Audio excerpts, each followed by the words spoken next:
Hey kids, it's Mr. Fly here, hope you're well, out and about on another bike review. This is very much a first impressions ride and a real world type review because it's 8 o'clock, the time of day that I don't normally ride a bike, but today I'm on another electric bike. This is the Zero SRF, a bike that really is ideally suited for commuting and in-town work, so I thought I should give the bike a try for my first ride in exactly that scenario. So if you're interested in the Zero SRF, stick around and stay tuned.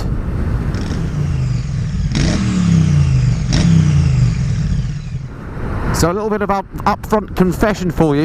I have to admit I am an electric bike fan, having ridden a few before. I've ridden the Zero DSR about a year ago, and I've ridden the old electric scooter, the BMW one, which the name escapes me for the time being, but that I love too, and I just love electric bikes. They are completely different to riding internal combustion machines. I completely get that people say they'll always, you know, they like the sound of the engine, they like the vibration, etc. I get all that. I love internal combustion engines too. I should always have internal combustion bikes in my garage. But if you just want a tool to get you around, or just to try something completely different, then electric bikes are definitely the way of the future. They do still have some issues, of course, and we'll cover those, I'm sure, in the review.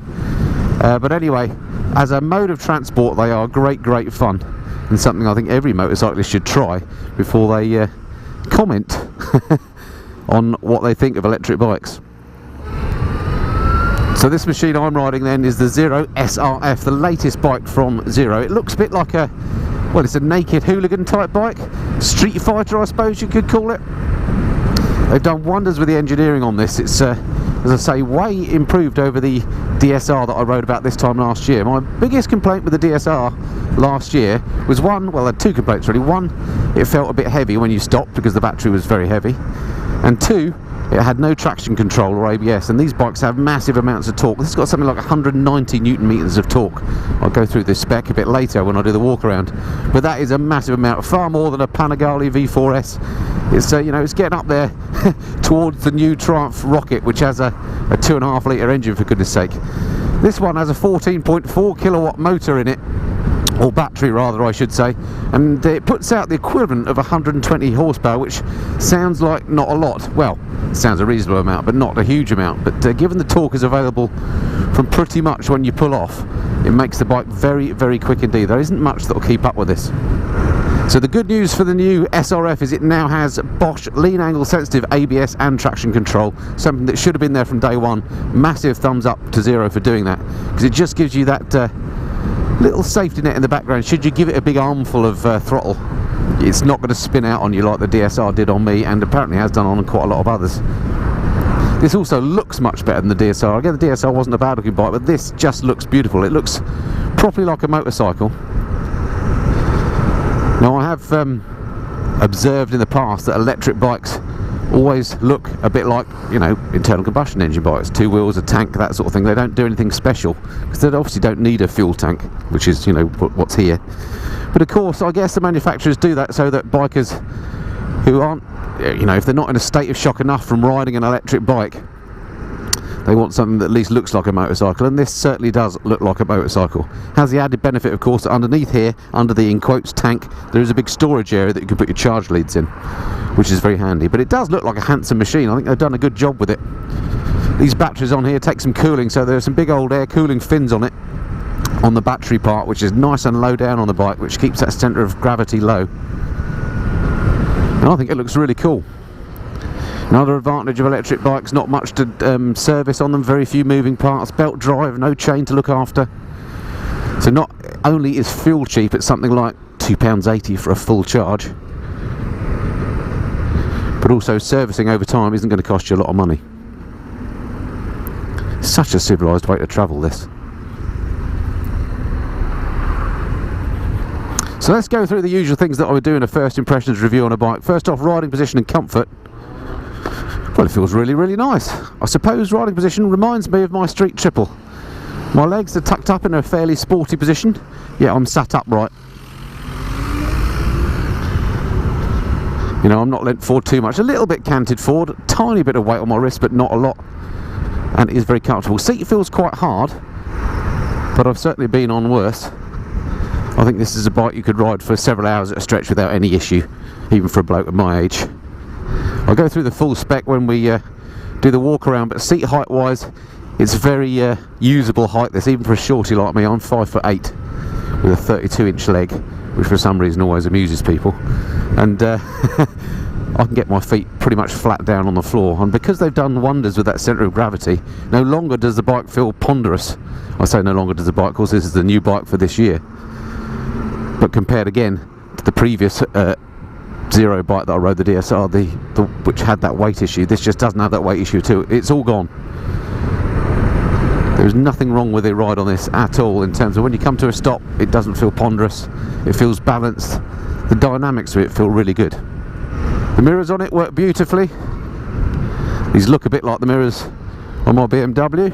Of course there's no vibration, because there is no vibration on the bike, so you can see out the back absolutely fine. Can't tell you what the clutch is like, because of course there is no clutch. That's one of the things you have to do, is recalibrate your brain when you ride these bikes, because all you've got is the front brake in the usual position and the back brake in the usual position. No clutch, it's just literally twist and go. So I can't believe how quiet it is here at the moment. It's 10 past 8 in the morning on a Friday and there's barely any traffic. What's going on? Actually, having said that, I'm recording this in late August, and it is school holiday time, so that probably explains the lack of traffic. I hadn't factored that in. So I've got this bike for a couple of weeks, so I'm going to get to know it quite well. This is the first time I've ridden it, although as I say, I've ridden electric bikes before, so this is my first impressions review. But towards the end of that period, I'll give you the lessons I've learnt about the bike. Hopefully I'll have a bit more to tell you about range and so on. Of course, I've got to live with the bike a little while to learn that. But certainly as a commuter in a first impressions kind of way, an absolute winner. Right, let's take you and show you the bike and do the walk around, talk you through the spec in the usual way. Alright, the walk around on the bike there, let's talk you through the spec of this machine. Here she is, and as I say, I think she does look like a proper motorbike. Let's start off with this, I was going to say engine, but motor, of course. It's called this ZF, it says on it, ZF 14.4 lithium ion. I think that just refers to the fact that it's a 14.4 kilowatt hour battery. The motor itself is called a Z-Force 75-10 with enhanced thermal efficiency, passively air-cooled, and what else to say, interior permanent magnet AC motor. There we go, that's the motor itself, this Z-Force 75-10. Again, I love all these cooling fins, they look the biz, don't they? In terms of power, this one puts out 110 horsepower, or the equivalent of, or 82 kilowatts, and that's well, it says at 5,000 RPM, but basically all the torque is there from the start. 190 Newton meters of torque, absolutely nuts. The Panigale V4, for comparison, only puts out 112 Newton meters, and the new Triumph Rocket puts out 225 Newton meters. So it's in that territory, but bear in mind the Triumph Rocket has a 2.5 litre engine in it. I mean, that's just amazing, isn't it? Okay, brakes on here. They're labelled J Juan, I think you pronounce that. These apparently are brakes that they make for a lot of other manufacturers too, and they're very good. I mean, they're great stoppers on the front here, and you can see we've got Showa forks on the front here as well. In terms of the discs on here, they're dual 320mm discs, and those are 4-pot calipers on there as well. And if it's got what Bosch call their advanced MSC, so I guess that's their traction control lean angle sensitive ABS. On the back we've got a single disc, and again a single pot caliper, again labelled J Juan, presumably is how you pronounce it. Doesn't work very well on the back, I have to say, but doesn't really matter because the front one's good. And that's a 240mm disc on the back there. Suspension wise, as I say, Showa forks on the front here, and these are 43mm big piston forks, and these are the ones with a separate functioning, so you've got damping one side, each leg does something different. Very clever stuff. On the rear we've got also Showa 40mm piston with a piggyback reservoir. Let's go around and have a look at that. There we go, and you can see the little the reservoir there, and there's the motor hiding in there again. Looks good in the gold with the fins as well. And that's adjustable spring preload compression and rebound damping, apparently. You can see the adjusters just there. But it feels pretty good out of the box, as I say. The seat height on here, 787mm, so it's very low, and hence why I can get my feet on the deck. Curb weight, I love that it says curb weight, because of course the weight doesn't change on this depending on how much fuel you've got on board. It's 220 kilograms, which sounds quite heavy for this type of bike, but actually, because that battery is where all the weight is and that's all low, it doesn't feel a heavy bike at all. If you just plonked on it and said how heavy is this bike, you'd say it was a bike that's more like 180. It feels more like my Street Triple in all respects, actually, including weight. Again, normally in one of these walkarounds I'd talk about tank capacity, and of course that isn't the case here. We don't have a tank, even though it looks like there's a tank. That's just a storage compartment. The range on this, according to the EU standards, it's got a 158 kilometre range, which is about a 98 mile range. And that goes up to 160 miles in the city with the regenerative effects. Now again, for my money, that's not quite enough range yet. That's still one of the problems with these electric bikes, but they're definitely getting closer now, aren't they? Electronics wise, it's got, I've already mentioned that clever Bosch lean angle sensitive traction control. It's got a TFT customizable dash with a clever app that you can connect your phone to. Haven't played with that yet. Well, basically it's a bit odd to talk about electronics on this bike because the whole thing is electronic. In fact, Zero describe it as a smart motorcycle. I haven't had a chance to play with the app yet. I hope I do get a chance to do that. I need to find the instruction manual to find out how that's done. Charging time on this, to 100% with a standard charger, it'll take 4.5 hours, or 4 hours to 95%, so that's if you plug it in at home.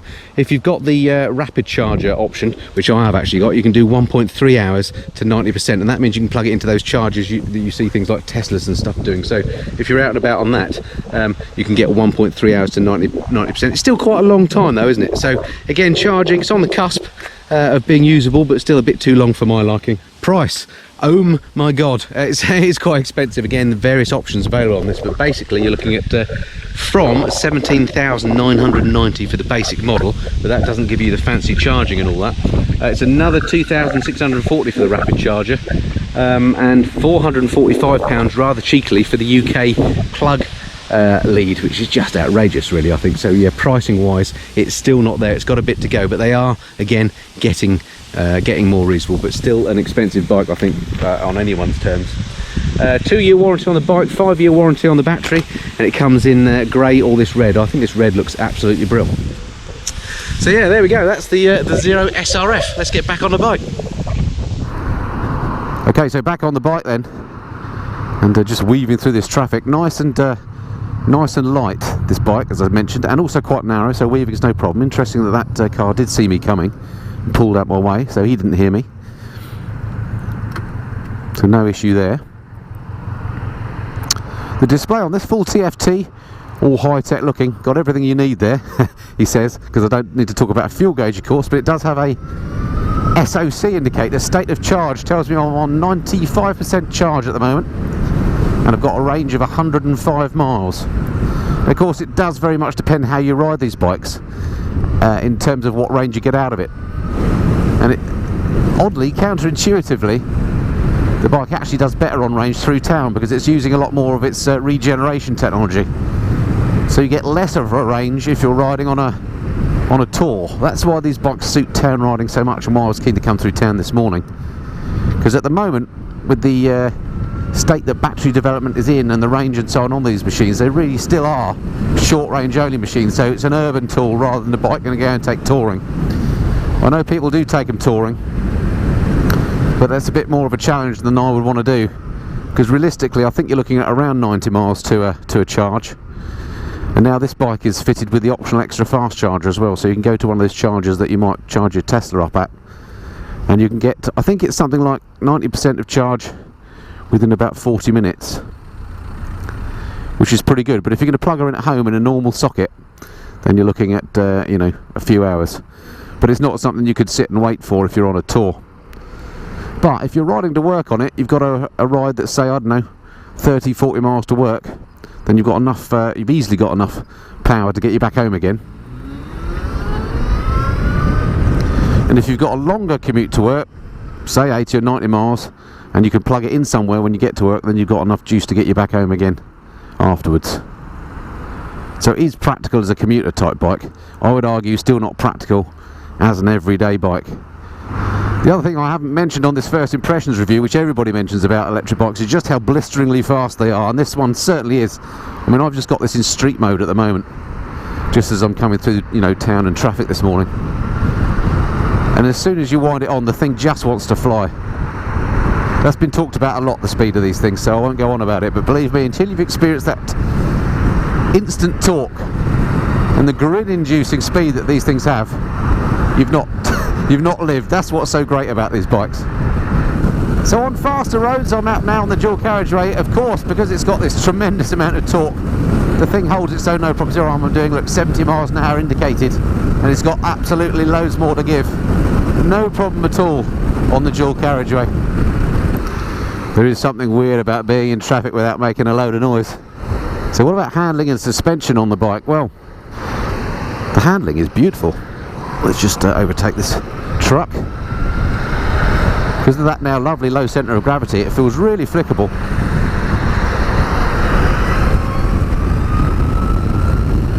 My goodness me, she goes like a rocket when you wind her on. These things are just so grin-inducing. Brilliant, brilliant motorcycles. Anyway, yeah, the handling, lovely. Feels nice and solid. It's what I call a set and forget bike. I mean, it is very agile because of that low centre of gravity. It'll move around and turn very easily. But you do have to use a bit of counter steering. And once you set her up for a turn, she stays there, if you see what I mean. So I've got absolutely no problem with the handling at all. The suspension feels good on it. As far as I'm concerned, it's right in that Goldilocks zone. Not too hard, not too soft. It's a comfortable ride. I'm trying to think what I'd compare it with out of the bikes that I own in terms of handling and suspension.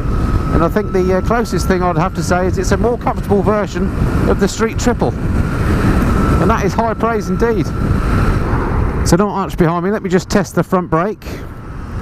Oh yeah, amazing, amazing front brake. And rear brake. Oh, rear brake's not brilliant, but then show me a rear brake that's good on a bike. And then feet on the deck, look, flat down, either side, no problem at all. One of the things that is odd about the bike is the fact that when you're sat at the traffic lights like this, you can't give a little blip of the throttle, because also if you do, you're off. It being a twist and go. And I know it's childish, but I don't know, when I'm sat at a traffic light, I do like to give it a little blip of the throttle occasionally. For no good reason whatsoever, other than it's fun. I know it's juvenile, but it's one of those things I do. And once again, the front brake is proven to be excellent. As for the sound on the bike, it's one of the things that people often level at electric bikes, that, you know, oh, I wouldn't like it because of the lack of sound. Well, there is a lack of sound for sure, but that makes it relaxing, as I've said, so it's a very relaxing sort of bike to ride if you want it to be. But when you wind it up, I mean, normally, it's dead silent as I ride here now at 20 miles an hour through town. But when you wind her up, she starts off sounding like a milk float, and then ends up sounding like you're in a jet fighter.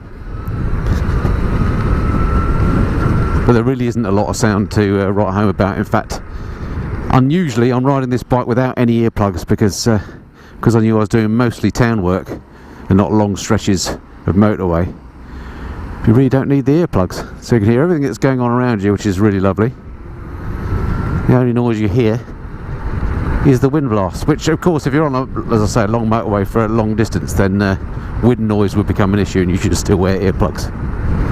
But for short runs or around town work, no need whatsoever. A very civilised way to travel. So there we are, that's pretty much it for my first impressions review of this, the new Zero SRF. I really like this, as you've probably gathered. I haven't gone on about the amazing speed so much on this particular first ride review. It's just take it as read. This is one of the fastest bikes you're ever going to ride, certainly that's on the market at the moment. It's comfortable to ride, it looks good, the suspension's nice, the handling's good, it doesn't feel heavy. It's super cheap to run, of course, but that leads me to the downsides. Expensive to buy still. Range is still an issue, and of course so is charge time, but they're getting very close now, these electric bikes.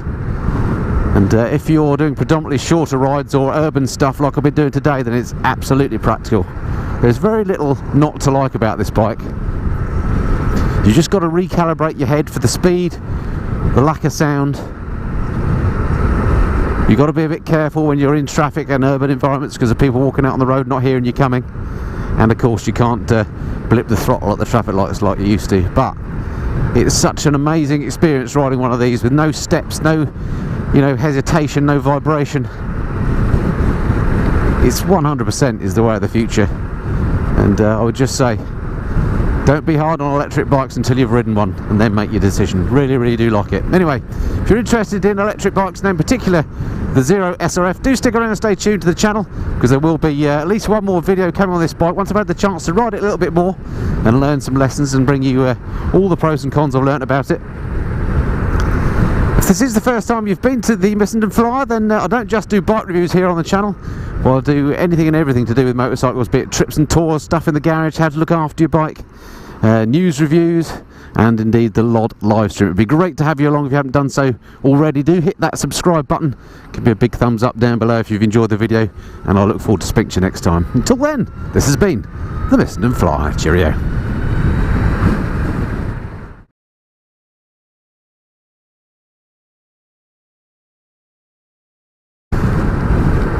Today's white van of choice, a 14 plate Crafter. Very nice looking Volkswagen. The high roof option. Nice and clean too. Well done, sir.